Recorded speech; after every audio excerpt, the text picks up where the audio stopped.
Bom dia, irmãos. A paz, tudo bem? Glória a Deus. Mais um domingo na presença do Senhor. Hoje tem uma palavra muito interessante, contextualizada, e eu quero compartilhar com vocês aqui. Abra comigo sua Bíblia em Êxodo, no capítulo 14, versículo 13. Êxodo, capítulo 14, versículo 13. Nós vamos ler do 13 ao 15. Quero que você abra aí, acompanhe comigo. Êxodo, capítulo 14, versículo do 13 ao 15. Diz assim, acompanhe comigo, irmãos. Moisés, porém, disse ao povo: não temais, estáis quietos, e vede o livramento do Senhor que hoje vos falará, porque aos egípcios que hoje vistes, nunca mais vereis para sempre. O Senhor pelejará por vós, e vos calareis. Então disse o Senhor a Moisés: por que clamas a mim? Dize aos filhos de Israel que marchem. Amém? Até aqui. Irmãos, esse é um texto dos mais conhecidos na Bíblia, quando o povo estava saindo da terra do Egito em direção à terra prometida, e onde Deus agiu de maravilhas. E nós vemos que o povo estava encurralado, estava numa situação difícil, e Moisés fala: o Senhor pelejará por vós. Amém? O Senhor vai brigar por vós. E Deus só falou uma coisa para o povo: marche. Diga ao povo que marche. Eu vou estar comentando um pouco mais sobre isso na frente, mas eu quero dar uma introdução. A introdução é a seguinte, irmãos: nós vivemos nos dias de hoje, e nós vivemos uma batalha espiritual. Toda pessoa vive debaixo de uma batalha espiritual, ela creia ou não. É uma batalha espiritual em busca de conquistas territoriais, e muitas vezes essas coisas acontecem através de intercessão e atos proféticos. Você deve estar falando, mas o que você está falando? Tanta coisa diferente. Eu vou estar falando sobre cada um desses tópicos. Então eu te convido a você pegar a sua caneta, seu papel, para você anotar, porque eu tenho plena convicção de uma coisa, irmão. A sua vida de oração e de entendimento no mundo espiritual nunca mais vai ser a mesma. Amém? Você vai realmente ter uma compreensão das coisas que estão acontecendo e você realmente vai querer fazer parte disso, porque o Senhor deseja que nós, como corpo, como igreja, possamos nos mobilizar em prol daquilo que é a vontade boa, perfeita e agradável da vida dele, para as nossas vidas, amém? Então, assim, Deus está movendo situações, pessoas e contextos, e Ele quer que realmente a gente participe, entenda e participe disso. Então, deixa eu dar uma breve introdução, antes de falar dos pontos principais. O primeiro tópico, eu marquei 4 tópicos aqui para falar, os 2 são mais introdutórios. Primeira coisa que eu queria comentar com vocês é o seguinte, irmãos, de verdade, acredite de uma vez por todas, existe uma batalha espiritual acontecendo, amém? Existe. Ah, mas eu não quero me envolver nisso. Irmão, se você não quer se envolver nisso, eu te digo, você já está envolvido nisso, você só está realmente numa posição. E realmente é isso, infelizmente não é muito nem debatido em muitas igrejas, em muitas reuniões, né? E infelizmente por isso que às vezes as pessoas estão há muitos anos na igreja, 10, 20, 30 anos e parece que tem 6 meses de igreja, porque não compreende a amplitude do mundo espiritual como um todo. Deixa eu te falar uma coisa, Jesus disse o seguinte lá em Mateus 12:30, ele falou: quem não é por mim é contra mim. Quem comigo não ajunta, espalha. Então, se você não quer ajuntar para Jesus, trabalhar para Jesus, estar do lado de Jesus, você já está espalhando. Amém? Você já fez a sua posição. Então, assim, entenda. Quem não é por Ele, é contra Ele. Ah, eu não queria nem ser por Jesus, nem do inimigo, eu quero viver minha vidinha. Então, você já tomou sua posição, porque se você não é dele, você já está do outro lado. Amém? É isso que ele está falando. Às vezes a pessoa pode falar assim, mas eu creio no Senhor. Irmão, não é crer no Senhor somente. é obedecer ao Senhor na sua plenitude. A crença, a fé, está muito mais relacionada não somente do que um ato de fé, mas é uma condição e um estilo de vida. Amém? Então não adianta só crer no Senhor, tem que obedecer a Ele. Senhor, eu quero ser pelo Senhor. Eu quero juntar com o Senhor. Amém? É assim que as coisas caminham no mundo espiritual. E existe uma guerra no mundo espiritual, na qual eu vou estar falando aqui, para dominar pessoas e territórios. E se nós não nos posicionarmos, nós já estamos espalhando. Amém? Então que você realmente entenda isso. Poxa, mas eu queria ter uma vida de paz, de tranquilidade. Irmão, vou te falar uma coisa. A verdadeira paz só existe em Cristo. Amém? Porque Ele mesmo disse, nesse próprio livro de Mateus 10:34, Jesus falou assim, eu não vim trazer paz, mas espada. Espada, irmão, é um símbolo de guerra, é ou não é verdade? Jesus ele veio trazer guerra. Jesus não veio trazer paz e amor no sentido hippie que as pessoas falam, mas ele veio trazer guerra. Por quê? Porque ele veio trazer o ensino, ele veio trazer a restauração, ele veio trazer a reconciliação com Deus. E todos aqueles que querem fielmente ter uma vida com Cristo, eles vão se deparar com guerras internas e muitas vezes até externas. É uma verdade. Porque ele vai ter que, a mente dele vai ser trabalhada e ele vai realmente se confrontar com coisas na sua vida e ao seu redor. Isso sem falar que o próprio Jesus falou de guerras, né? Falou de guerras, rumores de guerras, que é num contexto geopolítico aí que a gente está vendo. Guerras, rumores de guerras. Então, irmão, isso aí pode até estar realmente sendo um choque para você escutar, mas eu te digo, o melhor é você estar entendendo para se posicionar e viver, e você vai viver em paz no meio da guerra. Amém? Do que você estar ileso e você está sofrendo e muitas vezes você não está tendo entendimento por completo. Efésios capítulo 6, versículo 12 fala que as nossas lutas são espirituais, não são carnais. Não é contra a carne ou sangue, é contra principados, potestades, dominadores das regiões celestiais. Então as nossas lutas que nós vivemos aqui na terra, irmãos, preste atenção, elas são muitas vezes, elas são espirituais. Amém? Elas são guerras espirituais, oposições espirituais. Então elas não são meramente naturais. Paulo escreveu isso ao contexto de Efésios. Efésios tinha uma grande potestade na cidade, principado da cidade, que era Diana dos Efésios, era uma idolatria. Imagina ele tentando falar diante daquela cidade idólatra, né? Por isso que ele estava falando. Irmão, o que a gente está lutando é contra algo espiritual. Nós aqui, se a gente for fazer uma semelhança bem grosseira, é como se você fosse na cidade de Aparecida, aqui em São Paulo. Tem uma idolatria lá, né? Venerada.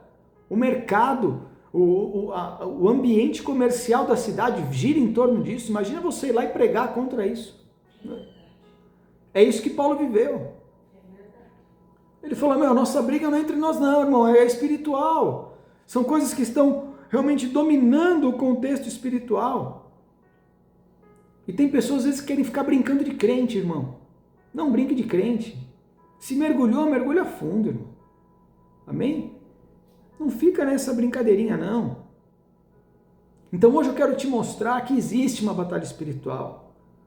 Mas o lado bom é que existe formas de vencer isso espiritualmente. E eu vou te mostrar exemplos bíblicos de pessoas que foram verdadeiros homens e mulheres de oração, intercessão, e que realmente mudaram a condição do seu ambiente, da sua vida e do seu ambiente. Quer honra maior do que essa de Deus achar dentro de nós pessoas que possamos mudar não somente a nossa vida, mas o ambiente ao nosso redor? Amém? Que honra maior do que essa? Então, irmãos, que você possa entender. Hoje você vai entender um pouco dessas batalhas espirituais e você vai se posicionar e a sua vida de oração e intercessão, a sua vida espiritual ela vai aumentar de nível em nome de Jesus. Amém? Então, entendendo isso, eu quero te falar um segundo ponto. O segundo ponto, ele é também uma premissa daquele que é o tópico principal, mas ele é extremamente importante. Entenda, irmão, tudo é uma questão de conquista territorial. Amém? Tudo está relacionado, é uma questão de território conquistado. E quando eu falo território, eu quero que você entenda território de duas maneiras. Vidas. A vida é um território a ser conquistado por Deus ou pelo inimigo, a nossa vida. Mas não somente a nossa vida propriamente dito, mas o nosso contexto ao redor, a nossa casa, o nosso bairro, a nossa cidade, o nosso país, também é um território. Quem vai ocupar esse território na sua vida? É a grande pergunta. E eu digo mais, aquilo que você crê, preste atenção, aquilo que você crê reflete ao seu redor, certo? E o seu redor também reflete naquilo que você crê. Sabe aquela coisa, uma mexe na outra, influencia a outra? Vai estudar em uma determinada faculdade para ver se o ambiente não vai querer te corromper. É ou não é verdade? Então, assim, o ambiente muitas vezes pode te influenciar. Mas você pode estudar nessa mesma faculdade e ter uma convicção tão plena que realmente você vai fazer e movimentar as coisas ao seu redor. Então, a gente tem que entender que tudo se trata de uma conquista espiritual, e que realmente as pessoas e o contexto ao seu redor estão influenciados. Deixa eu dar um exemplo para ficar mais claro. Gênesis capítulo 1, versículo 26, Deus fala que Deus criou o homem, presta atenção, Deus criou o homem à sua imagem e à sua semelhança. Amém? Então Deus ele foi criado em que imagem? O que tinha dentro dele? Deus, certo? A imagem de Deus. E ele virou e falou nos versículos mais para baixo, dominai sobre a terra, sobre os peixes, sobre tudo. Então o homem foi criado para ser a imagem e a semelhança de Deus, algo celestial. Mas não somente isso, Deus falou, exerça domínio sobre tudo. Amém? Veio o pecado. No que veio o pecado? O pecado entrou, você vê lá em Gênesis no capítulo 3, e quando o pecado entra, ele domina. E aí, o que estava mais dentro do homem não era mais a presença de Deus, mas era o pecado que dominava ele. Amém? E quem que é aquele que te incita ao pecado? O inimigo. Então, a chave mudou. Lá em Gênesis, a chave mudou. Aquilo que Deus tinha criado com a essência de Deus dentro do homem, para ele dominar, inverteu com o pecado. Porque o pecado, que é algo externo, influenciou a vida dele, e dentro dele já não havia mais a presença 100% de Deus, porque o pecado entrou e ele sofreu consequências na sua vida e no seu território ao redor. Vocês estão entendendo como funciona? Então, a sua crença influencia o teu território influencia a crença. Então, já em Gênesis, irmãos, o homem já estava realmente corrompido e com o seu ambiente o influenciando. Já era escravo do pecado. A Bíblia diz lá em 1 João 3,8, aquele que pratica o pecado é do diabo, porque o diabo é que peca desde o princípio. Peraí, então acabou a humanidade, o que acontece? O que a gente pode fazer? É por isso que Deus enviou Jesus Cristo, para resgatar esse território, tanto dentro de nós, e nos resgatar o domínio, para que possamos influenciar o território e conquistar tudo para Deus. Amém? Simples. Por isso que em Jesus tudo faz sentido. Porque Jesus é aquele que tira o pecado do mundo. Então, se isso que influenciou ele e influenciou a terra, o Senhor arranca e fala, te dou domínio de volta. Influencia isso da maneira com que Deus vá realmente se agradar. É basicamente isso que se trata. Então, onde está um território que é de Deus, irmãos? Você vê ao redor as coisas. como funcionam. E a mesma coisa, quando você vê que o diabo está imperando, você vê o território. Então vou dar um exemplo. Você pega uma casa com louvor, né? Adoro louvor. Louvorzinho de fundo. Você pega uma casa onde tem muito amor, onde as pessoas não são perfeitas, mas existe o perdão, existe o arrependimento, existe a humildade. É ou não é verdade? Eu te digo, quem está imperando naquela pessoa e naquele contexto? É Deus, não tem como. Estou lembrando aqui, até de arrumação de casa, né? Lembra que eu te mandei? Uma casa arrumadinha, tal. É Deus que impera ali. Agora, você pega uma outra casa. Você pega uma casa com um monte de ídolos, com um monte de imagens. E ídolos eu não estou falando somente daquilo que está preso na parede, mas o ídolo muitas vezes é um filho, o ídolo muitas vezes é um carro, o ídolo muitas vezes é a casa, o ídolo muitas vezes são tantas coisas. Uma casa cheia de bebida, cheia de vício, cheia de confusão, cheia de intriga, cheia de traição, de coração duro, de violência. Uma casa bagunçada, uma zona total. Irmão, quem está imperando ali? Idolatria, né? A idolatria. Então, assim, o inimigo, ele contagia o território, irmão. Amém? Mas Deus também contagia. Então, quem está regindo tudo no final das contas, irmãos, é Deus. É o mundo espiritual. Entendeu? Então, por isso a importância dos territórios na nossa vida e ao nosso redor. Que sejam impactados e influenciados de maneira muito forte por Deus. Para que as coisas possam caminhar da maneira como o Senhor deseja. Amém? Então, agora que você entende que território, né, influencia o nosso redor e vice-versa, eu te digo, Jesus quer conquistar o território dentro da sua vida e ao seu redor. Amém? Eu estou falando isso de verdade, eu não estou falando isso mera frase de efeito. Ele quer que você realmente seja dele e junte a ele.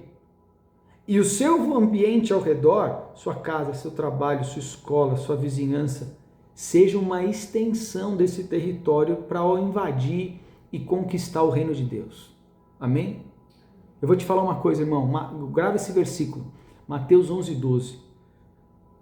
O reino de Deus é conquistado por esforço, e os que se esforçam se apoderam dele. E eu vou te falar qual que é outra tradução do grego. O reino de Deus se conquista por violência, e os que se esforçam se apoderam dele. Então você quer que a sua vida e o ambiente ao seu redor, sua casa, sua família, seu território, seu trabalho, tudo, você vai ter que ser violento, você vai ter que ser agressivo, você vai ter que ser impetuoso. Amém? Tem sentido? É dessa maneira que você vai expandir o reino de Deus ao seu derredor. Amém? Então pense nisso. E como fazer isso? Formas de fazer isso para que as coisas possam entender, possam fluir. Primeira coisa, importantíssima, eu quero te passar alguns textos aqui e você vai realmente meditar nesses textos. Terceiro ponto, entenda e pratique a intercessão.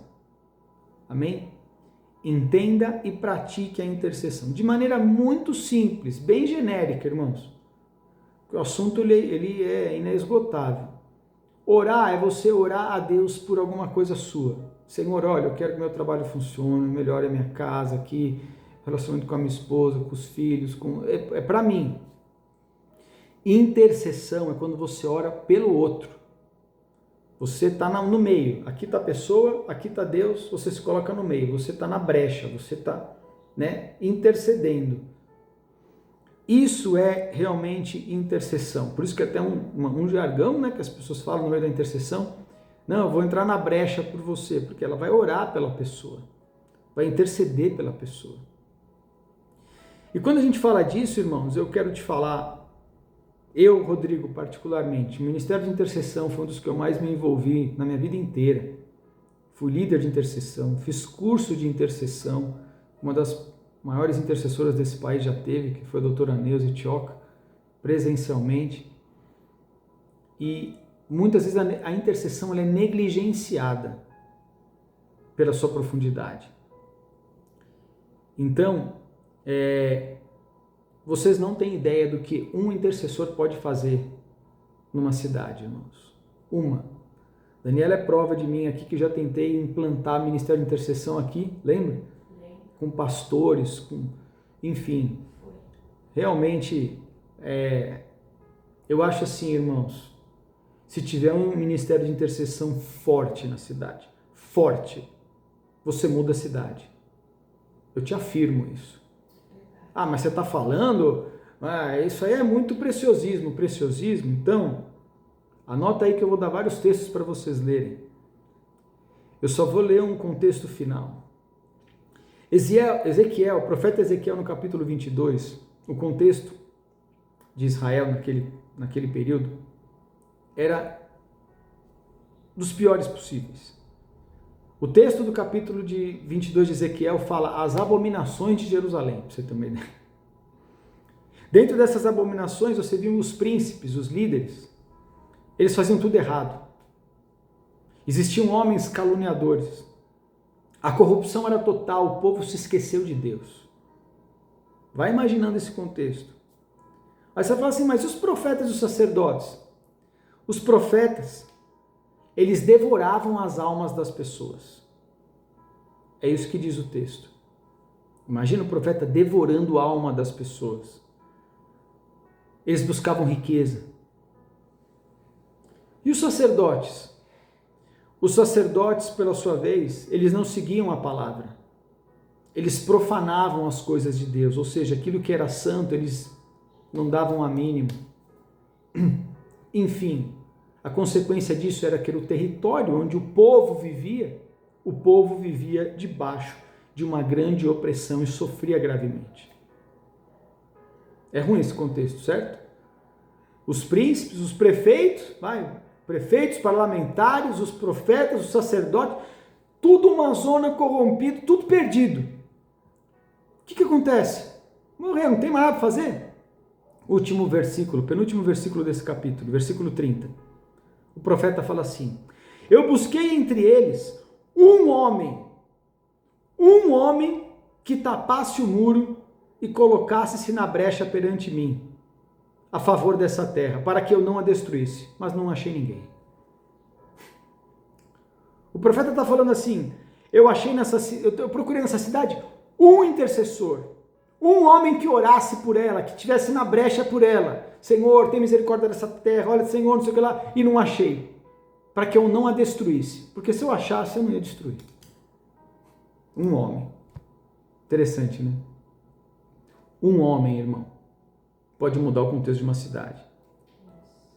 Um homem, para Deus virar e falar assim: não vou acabar com essa cidade por causa daquele homem ali, ó.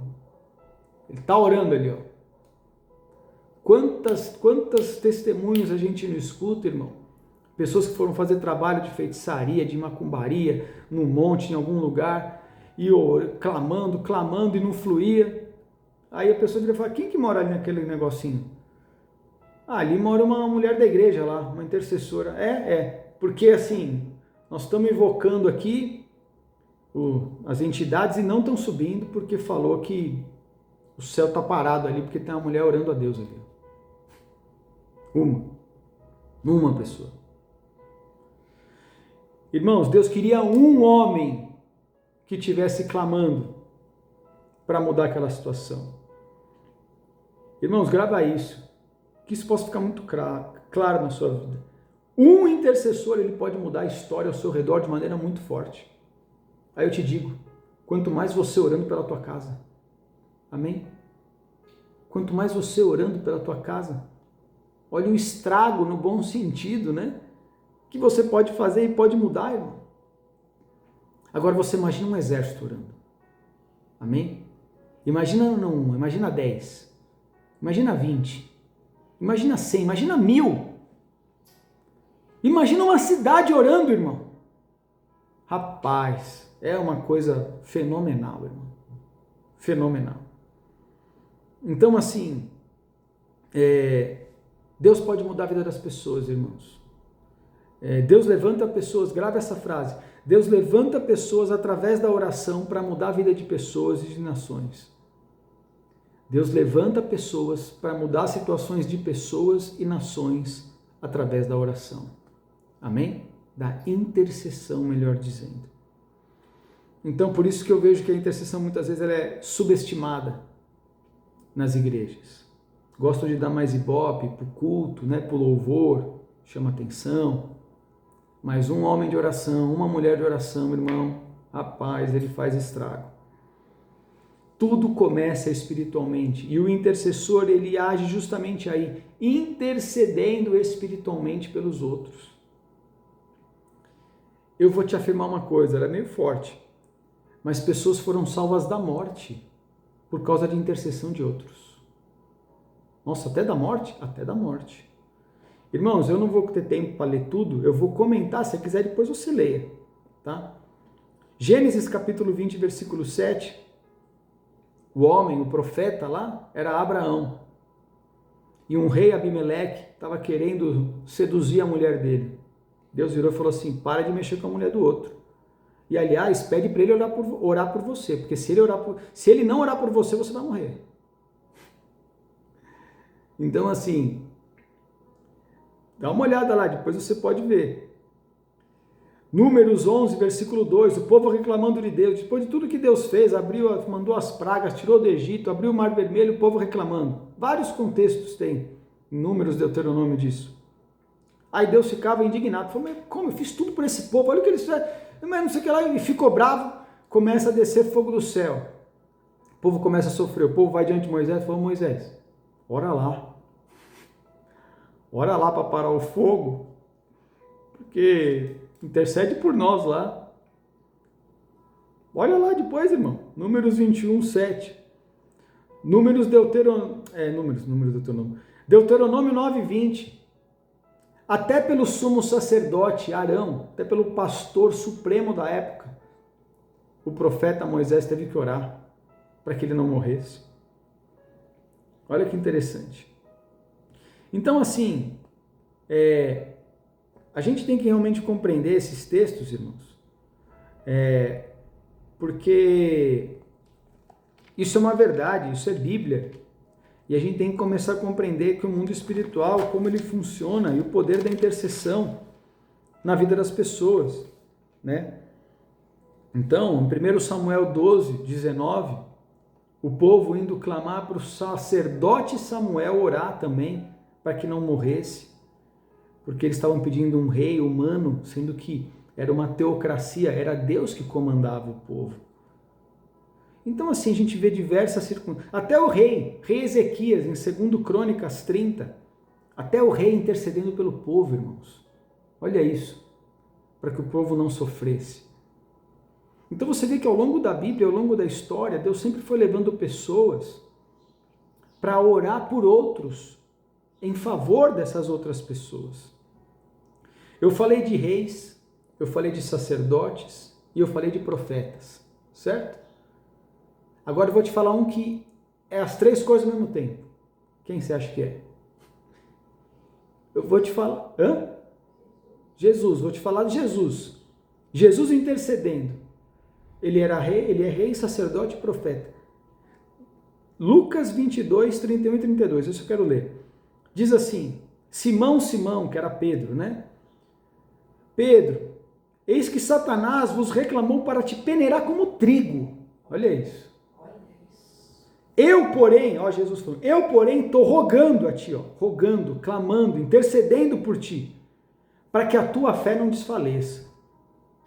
Tu, pois, quando se converter, fortalece aos teus irmãos. Então Jesus está falando assim para Pedro, falou, Pedro, o inimigo está doidinho para acabar com a tua vida. Doidinho. Quer te peneirar como trigo. Ele falou, mas eu estou orando por você. Eu estou intercedendo ao Pai por você. Para a tua fé não desfalecer. Amém? Pedro se achava o bambambam, né?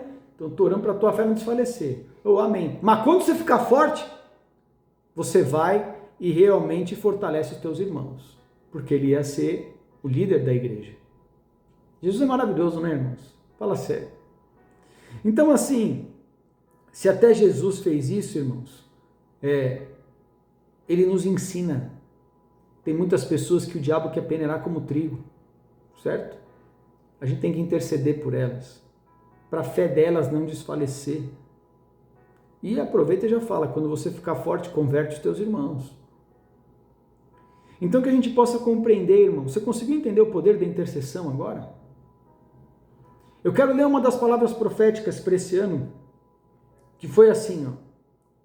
O eterno Deus reunirá estrategicamente apóstolos e profetas influentes de todas as nações para tecer uma poderosa estratégia internacional de intercessão. Ó, estratégia internacional de intercessão e conquista territorial, para que tenhamos grandes colheitas de almas no mundo inteiro. Amém? As verdades sobre a intercessão profética florescerão no corpo de muitas equipes de intercessão de poderosas nações.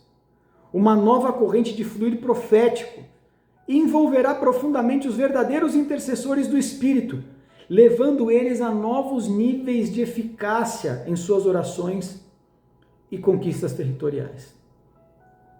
Esse é um ano que Deus quer movimentar muito o ministério da intercessão como um todo, irmãos. Amém? E te digo mais, reuniões proféticas, intercessão, tudo isso com que sentido? Presta atenção, ó, para subir o teu nível de intercessão, de conhecimento espiritual. Amém? Para você ter novos alcances. Às vezes você estava preocupado na sua intercessão somente com a sua vida. E a palavra de Deus está falando, não é só a sua vida, é a sua família. Às vezes você estava só com você e sua família, Deus está falando assim, não é só você e sua família, é a sua vizinhança, é o seu trabalho, é a sua escola, amém? É a sua cidade, é a sua nação, amém? Então Deus quer subir o nosso nível nesse sentido, irmãos, e que a gente possa realmente compreender isso. Eu creio, tudo isso que eu estou falando, que muita coisa vai acontecer nesse ano de verdade, irmão, e nós precisamos interceder. Nós estamos vendo movimentações aí, tanto nacionais quanto internacionais. Nós precisamos interceder para que a vontade boa e soberana de Deus aconteça. Nós não temos que ser as pessoas mais certinhas. Nós temos que ser a voz de Deus nessa terra, irmãos. Amém? A voz de Deus, muitas vezes, ela quebra alguns paradigmas na nossa vida. E a gente tem que realmente compreender isso, irmãos. Então, mais do que você ficar orando, Deus abençoa a minha família, Deus quer te dar ensinos de como você orar pela sua casa, pela sua família. Irmãos, eu quero que você anote isso, é uma lição de casa para vocês. Eu queria entender mais de homens de oração na Bíblia. Você quer? 5 capítulos, anota aí, ó. Neemias capítulo 1. Neemias capítulo 9. Esdras capítulo 9. Daniel capítulo 9 também. E João capítulo 17. Aqui, nesses dois primeiros, Neemias, você vai ver Neemias orando. No livro de Daniel, você vai ver Daniel orando. No livro de Esdras, você vai ver Esdras orando. E no Evangelho de João, você vai ver nada mais, nada menos que o próprio Senhor Jesus Cristo orando. Você vai entender como eles oravam. Isso é muito interessante, irmãos. Isso é muito interessante. Eu creio que se você anotar e meditar, não é só ler passado, lê devagar, vai anotando, olha o que ele fez aqui, olha o que ele fez aqui, vai mudar o teu nível de oração. E eu quero dar aqui 5 passos rapidinhos nesse subtópico de níveis de oração, que praticamente todos fizeram, e muitas vezes a gente negligencia, e que são extremamente importantes. Primeiro, o intercessor, ele olha para a situação das pessoas e territórios, e ele fica inconformado e reage. Amém? Amém. Então não é aquele que olha e fala assim, nossa, que pena, né? Coitado. Olha a situação ali, olha aqueles meninos, olha naquele país, olha na África, olha não sei onde, olha... Nossa, que coitados. Não, ele não é esse, irmão. Ele reage. Ele sente dor. Amém? Eu vou ler aqui para vocês só um texto rapidinho. Neemias 1, versículo 4. Ele tinha escutado que Jerusalém estava destruída, o povo em humilhação.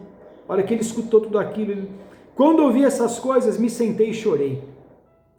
Passei dias me lamentando, jejuando e orando ao Deus dos céus. Então, irmãos, você vai ver nesses textos os homens indignados. Irmão, preste atenção comigo, eu oro para que você seja um indignado. Amém? Para que você seja um intercessor indignado.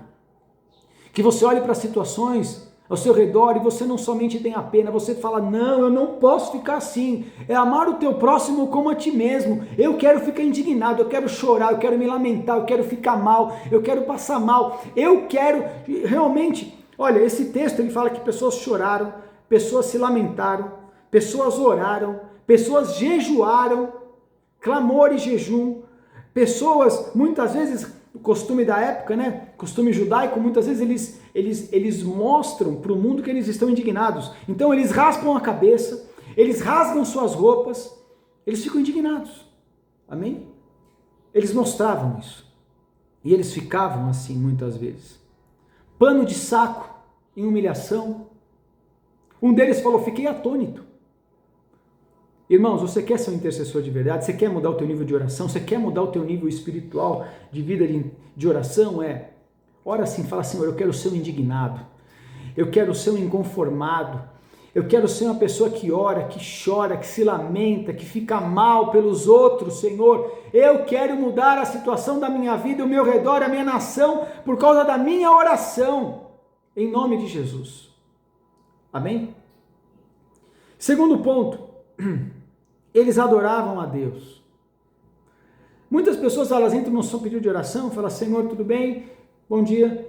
Senhor, olha, estou precisando disso, estou precisando de carne, estou precisando de emprego, estou precisando de um carro novo, estou precisando de um... Irmão, eles adoravam a Deus. O próximo versículo, li Neemias 1:4, vou ler o 5. Então eu disse ao Senhor, Deus do céu, grande, temível, fiel à aliança, misericordioso com os que te amam e obedecem aos teus mandamentos. Adorar a Deus é falar o que Ele é, amém? Não é o que Ele faz, é o que Ele é. O que Ele é? Ele é misericordioso, certo? Ele é grande, Ele é fiel, Ele é poderoso, Ele é o alfa e o ômega, Ele é o princípio e o fim, Ele é o todo-poderoso, Ele é o El Shaddai. Quando você começa a exaltar a Deus pelo que Ele é, isso é adoração. Então você vê que ele entrou chorando, certo? Entrou chorando, mas antes de pedir qualquer coisa ele falou, tu és maravilhoso, certo? Tu és poderoso, tu és o Rei eterno, tu tens aliança conosco. Você percebe? Olha, a oração já não está mudando, né? Já não tem uma introdução diferente. Por isso que o Pai Nosso é assim, não sei se você associou. Antes de o pão nosso de cada dia, perdoa a minha ofensa, tudo para mim, antes disso é Pai Nosso que está no céu. Santo seja o teu nome. Venha a nós o teu reino, seja feita a tua vontade, é tudo para Ele. Amém? Amém? Então a nossa oração, ela tem que começar com a adoração. Olha essa frase, ó. A sua oração tem que começar com a adoração. Amém? Amém. Assim que seja. Salmo 18. Davi faz uma das maiores introduções, talvez. Olha Davi. O que você acha que Davi tinha um coração sob a vontade de Deus? Olha o que Davi fala de Deus. Salmo 18. No versículo 1. Vou ler do 1 ao 3. Eu te amarei de coração, ó Senhor, fortaleza minha. O Senhor é o meu rochedo, meu lugar forte, meu libertador, minha fortaleza, em quem eu confio. O meu escudo, a força da minha salvação, o meu alto refúgio. Ele falou 8 características de Deus, certo? Para depois ele começar a falar dele. E aqui era quando ele estava sendo perseguido por Saul. Olha a próxima frase. Cordéis de morte me cercam.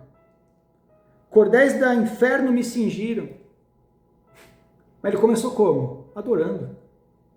Começa adorando a tua oração, irmão. Amém? Quando você começar a oração, você fala assim, o que eu vou elogiar a Deus hoje? O que Ele é? Ah, Ele é maravilhoso, Ele é maravilhoso. O Senhor é meu libertador, é o meu libertador. Amém? Fala assim, as minhas orações, a partir de hoje, vão começar com adoração ao Deus Todo-Poderoso. Em nome de Jesus. Terceiro ponto, Eles confessaram os pecados das pessoas pelas quais intercediam. Irmão, isso eu lembro quando eu fiz curso de intercessão com a Neuza 12 anos atrás. É uma das coisas mais importantes que existem. Porque a Bíblia fala que o pecado nos afasta, faz um bloqueio entre nós e Deus. Então, se a pessoa não conhece a Deus, a pessoa não pede perdão a Deus, alguém tem que pedir para que realmente quebre o bloqueio e não venha juízo sobre ela, certo? E quem tem que pedir? Quem conhece. Então é o seguinte, você está casado, teu marido não é convertido, mas ele, sei lá, ele é briguento, Senhor, eu peço perdão porque ele brigou de novo. Tem misericórdia da vida dele, entendeu? É pedir perdão, perdão por identificação, é se arrepender por ele e vai continuando orando para Deus trabalhar a vida dele. É um filho drogado, Senhor, me perdoa, meu filho está nas drogas, olha, não sei o que lá, perdoa. Vai chegar o tempo que ele vai se arrepender, Senhor. Eu creio nisso, trabalha no coração dele. Amém? Trabalhe nesse sentido, irmãos. Amém? Ore nesse sentido, isso é importantíssimo. O intercessor, ele pede perdão. Você pode ler todos esses capítulos que eu te disse, praticamente todos eles estão orando, Senhor, me perdoa o pecado. O povo errou de novo. Ó, vou ler de Neemias. Você vê, Neemias 4, ele começou a ficar indignado. Neemias 5, ele adorou a Deus. Neemias 1:6, confessa os pecados que nós, israelitas, temos cometido contra ti. Sim. Sim, eu e o meu povo temos pecado. Amém? Então é confessar o seu pecado e o pecado do outro. Isso é importantíssimo também. Fala assim, a partir de hoje, nas minhas orações, eu vou confessar os meus pecados e o dos outros em nome de Jesus. Vou dar uma corrida aqui, irmãos. Quarto lugar, para a intercessão, invista tempo na oração e na leitura bíblica. Invista tempo, irmão. Ah, eu li 5 minutos, orei 5 minutos. Não, irmão. Faz de verdade. Quer um versículo? Neemias 9, versículo 3. Olha isso. Ficaram onde estavam e leram o livro da lei do Senhor, do seu Deus. Durante 3 horas ficaram lendo. E passaram as outras 3 horas confessando o pecado e adorando ao Senhor. Entendeu? O que os intercessores fizeram aqui? Nas primeiras 3 horas, ele falou, vamos ler a Bíblia, porque a vontade de Deus está lá, vamos aprender aqui. Já deu 3 horas, acabou, vamos embora? Não, pera aí, agora a gente vai orar. Vocês vão orar o quê? Não, nós vamos confessar os nossos pecados e vamos adorar a Deus. Entendeu? Então, irmão, o intercessor, ele gasta tempo em Bíblia, gasta tempo em oração. Gasta tempo, irmão. Investe tempo, né? Gastar é um termo errado. Investe tempo nisso. Fala assim, eu vou investir tempo na Bíblia e em oração, em confessar os meus pecados em nome de Jesus. Amém? Quinto lugar, orem a Deus, lembrando que você tem uma aliança com Ele. Eu não vou ler aqui, irmãos, mas Neemias 9:32, ele ora a Deus, fala, Senhor, tu tens uma aliança conosco. Irmão, você é crente, você tem uma aliança com Deus? Então ora, clamando ao Senhor, fala, Senhor, eu tenho uma oração, eu tenho uma aliança contigo. Amém? Várias vezes isso na Bíblia aconteceu. Desde Abraão, desde Jacó, Isaac, próprio Davi. Os descendentes de Davi falavam ao Senhor, por amor, Deus falava assim, por amor a Davi, meu servo, a quem eu tenho aliança, eu vou abençoar essa descendência. Então, quando é um Deus de aliança. Amém? Às vezes você tem a segunda, terceira, quarta geração de crente, você fala, Senhor, nós estamos aí na geração aí já há um tempo, nós te amamos, Senhor. Ou se você está começando agora, fala, Senhor, estou iniciando aqui a minha geração, nós temos aliança contigo, em nome de Jesus. E último lugar, aqui só uma pincelada rápida, creia que muitas vezes, quando você estiver intercedendo pelos outros, Deus pode estar mudando a história da sua vida. Amém? Fala assim, eu creio que quando eu estiver orando, intercedendo pelos outros, Deus pode mudar a minha sorte na minha vida. Você crê nisso, irmão? Você quer um versículo para você orar em cima disso? Jó 42:10. Quem lembra a história de Jó? Jó perdeu filhos, bens, era um cara temente ao Deus, perdeu tudo. Tudo. E os amigos, entre aspas, dele, que mais criticavam que ajudavam, só descendo lenha, você deve ter pecado, você deve ter isso, você deve ter aquilo. Aí chega o versículo 42, capítulo 42, versículo 10. Deus fala assim, olha, detalhe do versículo. Mudou o Senhor a sorte de Jó, quando este orava pelos seus amigos. E o Senhor lhe deu o dobro de tudo que ele antes possuíra. Os amigos que criticavam ele, Quando Jó começou a orar por eles, Deus mudou a sorte deles e restituiu 2 vezes mais daquilo que ele tinha até então na sua vida. Amém? Eu creio, irmãos, quando a gente estiver orando pelas pessoas, e vou até pegar um paralelo aqui, as pessoas até que desejavam coisas más entre nós, os amigos, Deus vai mudar a nossa sorte e vai restituir coisas até em dobro, eu creio nisso, em nome de Jesus. Amém? Então eu quero orar para que você seja, e te convocar, te convidar para você ser uma pessoa de oração e para juntos orarmos pelas nossas casas, famílias, bairros, cidades, nação e mundo nesse ano de 2026. Amém? E vem o último ponto, que é o da marcha, que eu quero comentar. Quarto e último ponto, eu quero que você entenda o seguinte: entenda e pratique atos proféticos na sua vida. Amém? Entenda e pratique atos proféticos na sua vida. O que são atos proféticos, irmãos? De maneira bem simples, eu creio que são coisas que a gente faz naturalmente, mas tem um impacto e um desdobramento espiritual fortíssimo. Fortíssimo. Então eu vou dar um exemplo aqui para vocês. É algo que aparentemente não faz nenhum sentido, mas espiritualmente ele faz um estrago, ele passa uma mensagem, ele tem um desdobramento por si só. Eu creio que as 2 ordenanças que o Senhor deixou para nós como igreja, ceia e batismo, são atos proféticos. Por quê? Porque você pega o pão e o cálice, que simbolizam, a morte e a ressurreição do Senhor, e você, ao sentar na mesa e tomar, você está demonstrando que você tem aliança com o Senhor. Amém? E o mundo espiritual ao teu redor, o inimigo, ele olha e fala assim: esse cara não vai largar a aliança com esse Senhor, não? Então isso tem um desdobramento espiritual, que mostra que você é uma pessoa de aliança com o Senhor. Amém? Mesma coisa o batismo, é a chancela, é onde você fala assim: Senhor, eu morri para aquele velho homem, eu estou contigo agora. Também é outro ato profético, eu enxergo dessa maneira, que demonstra muito no mundo espiritual. Então são coisas que a gente faz naturalmente, mas tem um simbolismo, uma força no mundo espiritual. E a Bíblia, ela é recheada disso, de situações como essa. E eu quero ler 2 textos para vocês, para a gente concluir esse culto. O primeiro, em Êxodo, no capítulo 17, eu acabei não anotando o texto aqui, mas eu vou ler aqui para vocês agora. Preste atenção. Êxodo 17, versículo 11, diz assim: e quando Moisés levantava a mão, Israel prevalecia, mas quando ele baixava a mão, Amaleque prevalecia. Porém, as mãos de Moisés eram pesadas, por isso tomaram uma pedra e colocaram e puseram debaixo dele para se assentar sobre ela. E Arão e Hur sustentavam as suas mãos, um de cada lado, para que as suas mãos ficassem em pé. Irmãos, você lembra desse texto? Irmãos, esse texto, isso aqui mostra como funciona uma igreja, principalmente. Aqui eles estavam diante do inimigo, os amalequitas. E estava um povo, Josué, sendo liderado por Josué, um povo lá embaixo, brigando, na linha de frente. Briga, porrada. Mas em cima do monte estava Moisés, estava o pessoal da intercessão, certo?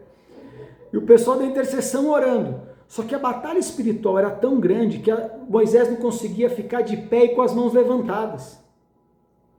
Então Arão e Hur, que eram os intercessores também junto com Moisés, pegaram uma pedra e falou: senta aí, Moisés. Sentou.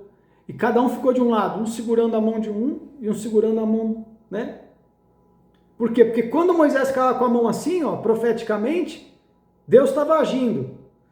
Josué estava rompendo no campo de batalha. A hora que ele cansava, o inimigo avançava. Profético total isso, Então, assim, isso é algo profético, irmãos. É quando a gente toma uma decisão natural. Cara, levanta a mão aí, porque Deus vai agir. Levanta. Deus vai agir lá embaixo. Amém? É assim que funciona. E eu disse tudo isso para falar o quanto isso é importante no mundo espiritual, vocês estão vendo. E eu quero terminar com um outro ato profético que eu li lá em Êxodo 14, 13, no início do culto. Moisés respondeu ao povo: não temais, aquietai-vos e vede o livramento do Senhor que hoje vos fará, porque os egípcios que hoje vocês estão vendo, nunca mais vocês vão ver eles. O Senhor vai pelejar por vós, e vós vos calareis.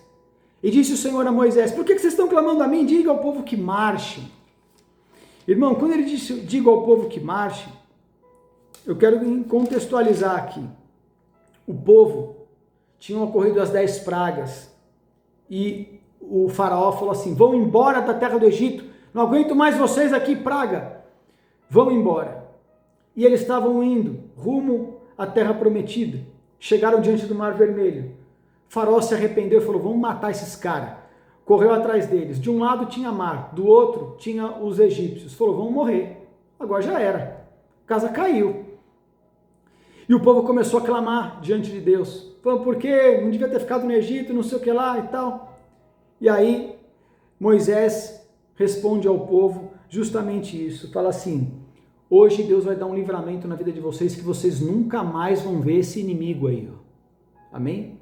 Esses egípcios, nunca mais vocês vão ver eles, porque o Senhor é que vai pelejar por vocês. Vai acontecer um milagre, vai acontecer algo sobrenatural, o Senhor vai pelejar para vocês. E o que o Senhor está falando para nós é o seguinte, é só uma coisa. Ele não está nem pedindo oração agora, ele está pedindo o quê? Marchem, hajam, se mexam. E a hora que eles começaram a se mexer, a hora que começaram a botar o pé no Mar Vermelho, o Mar Vermelho abriu. E eles passaram, e depois, a hora que chegaram do outro lado da margem, os inimigos estavam no meio do mar, Deus voltou, matou os egípcios, nunca mais os egípcios foram uma pedra de tropeço na vida deles. Eu falei de maneira tão rápida que às vezes não parece a profundidade que é isso, né, irmãos? Mas eu acho que dá para vocês imaginarem, certo? O que eu estou querendo dizer, irmãos? Eu estou querendo dizer que quando Deus fala marchem, isso é um ato profético. Marcha te lembra o quê, irmão? Exército, guerra. Não é uma caminhada. Deus não falou assim, sai andando. Deus falou, marcha. Vocês estão em guerra espiritual, marcha. Marchar não é andar, marchar é um povo de... Eu pus assim, marchar é um povo de guerra unido. É um povo com um objetivo definido, que crê na sua unidade, que trabalha em conjunto, que faz um objetivo. Isso é marchar. Deus está falando assim, Deus no versículo anterior falou assim, eu vou agir no meio de vocês, certo? Vocês só precisam fazer uma coisa, marchem, acreditem em mim, certo? E Deus agiu. E isso, irmãos, eles marcharam, eu quero dizer assim, em direção a algo impossível.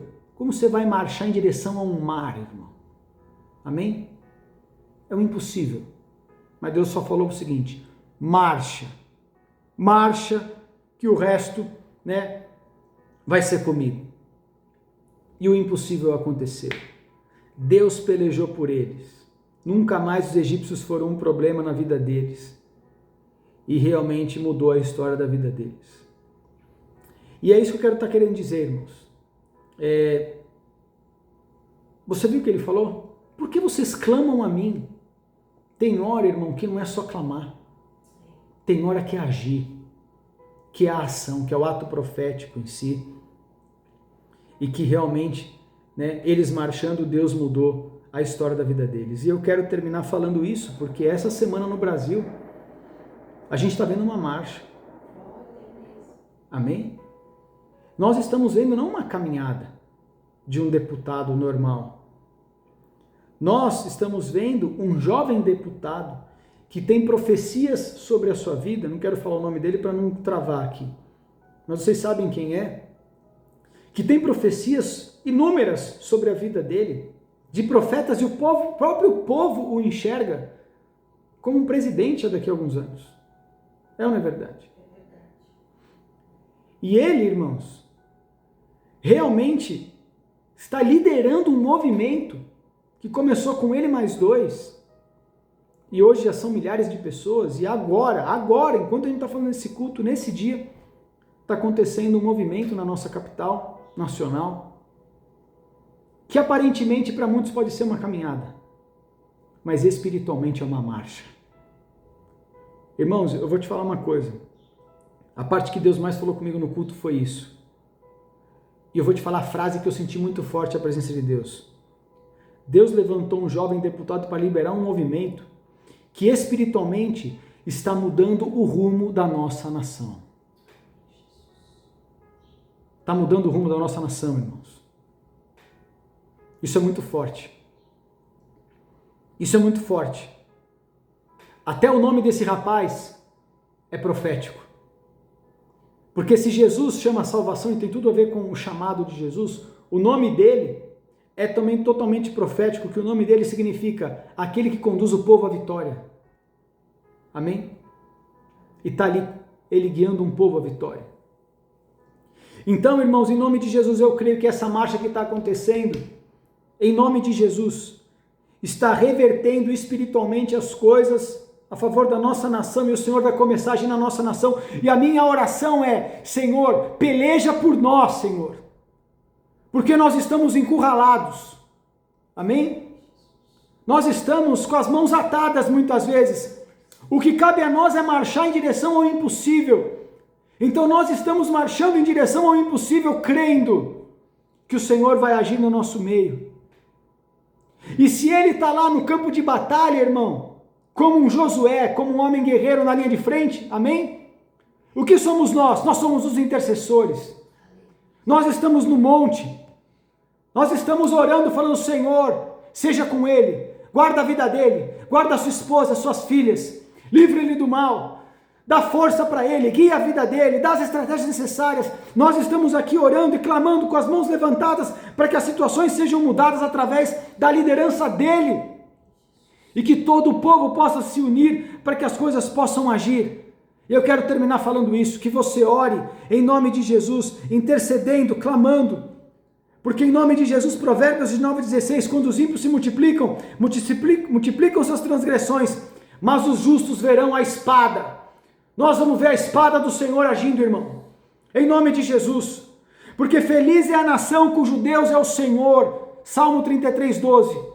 E eu quero terminar esse culto falando 1 João 4, maior é aquele que está em nós do que aquele que está no mundo. Pode ser quem for, quem está do outro lado, pode ser juiz poderoso, pode ser pessoa poderosa, pode ser pessoa que tem realmente influência, mas do nosso lado tem aquele que fala assim: marcha, que eu vou pelejar por vós, em nome de Jesus.